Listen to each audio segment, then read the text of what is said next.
নমস্কাৰ বন্ধুসকল সকলোকে মোৰ ইউটিউব চেনেল ব্ৰাদাৰ্ছ পিগাৰলৈ পুনৰ এবাৰ স্বাগতম জনাইছোঁ। বন্ধুসকল এতিয়া বৰ্তমান গৰমৰ দিন আৰু এই গৰমৰ দিনকেইটাত আমি নিজৰ ফাৰ্মৰ গাহৰিক কেনেকৈ ষ্ট্ৰেছ নিদিয়াকৈ ৰাখিব পাৰোঁ সেইটো আটাইতকৈ গুৰুত্বপূৰ্ণ বিষয়। যদি আমি গাহৰিক কোনো ধৰণৰ ষ্ট্ৰেছ নিদিয়াকৈ ৰাখিব পাৰোঁ তেতিয়াহ'লে আমি তাৰ পৰা ভাল ফল পাবলৈ সক্ষম হ'ম। আপুনি যদি সাইন্টিফিক্যালি গাহৰিৰ ফাৰ্ম আৰম্ভ কৰিছে তেতিয়াহ'লে আপুনি ফাৰ্মৰ গাহৰিক মিনিমাম দিনৰ ভাগত দুবাৰকৈ গা ধুৱাই দিবলৈ চেষ্টা কৰক। যদি কোনোবাই সাইন্টিফিক্যালি নহয় বাহিৰত মুকলিকৈ ৰাখিছে তেতিয়াও পাৰিলে দিনৰ ভাগত দুবাৰ বা তিনিবাৰ গা ধুৱাই দিয়ক। বৰ্তমান সমগ্ৰ অসমত গাহৰিৰ বেমাৰ অৰ্থাৎ আফ্ৰিকান swine feverৰে মাৰাত্মক ৰূপ লৈছে। গতিকে তাৰ পৰা বাচিবলৈ হ'লে আমি চাফ চিকুণতাৰ লগতে কোনো মানুহক আমাৰ ফাৰ্মৰ ভিতৰত প্ৰৱেশ কৰাটো নিষেধ কৰিব লাগিব।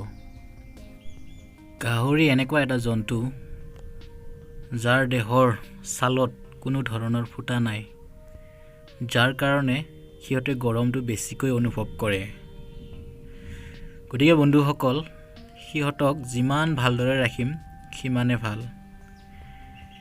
আৰু গাহৰি বহুত মৰমীয়াল জন্তু হয়, কাৰণ সিহঁতে খাব এফালে আৰু ধুনীয়াকৈ পায়খানা কৰিব এফালে। বহুত চাফ চিকুণতাত থাকি ভাল পায় সিহঁতে। আমি সেইখিনি কথা গুৰুত্ব দিব লাগিব আৰু বুজিবও লাগিব যে সিহঁতক আমি কেনেকৈ ৰাখিছোঁ, কিবা কষ্ট পাইছে নেকি, সেইখিনি কথা আমি গুৰুত্ব দি পেলাই চাব লাগিব।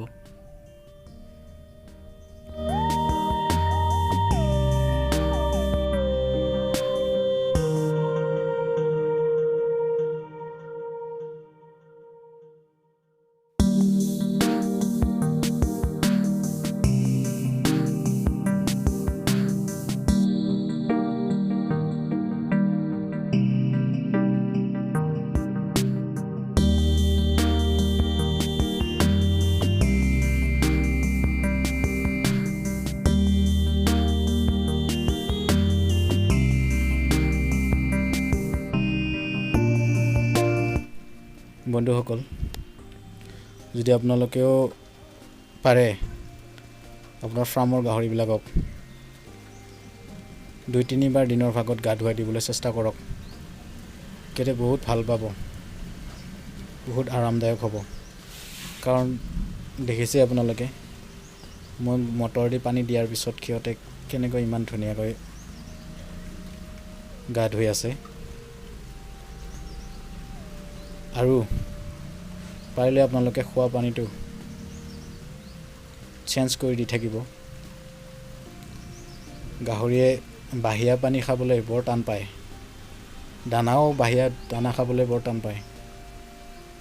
গতিকে সেইখিনি আপোনালোকে গুৰুত্ব দিব। সেইখিনি গুৰুত্ব দিলে আপোনাৰ ফাৰ্ম কেতিয়াও লছৰ দিশত নাযাব আৰু কেতিয়া বেমাৰ আজাৰে আপোনাৰ গাহৰিক সোনকালে আক্ৰমণ কৰিব নোৱাৰিব।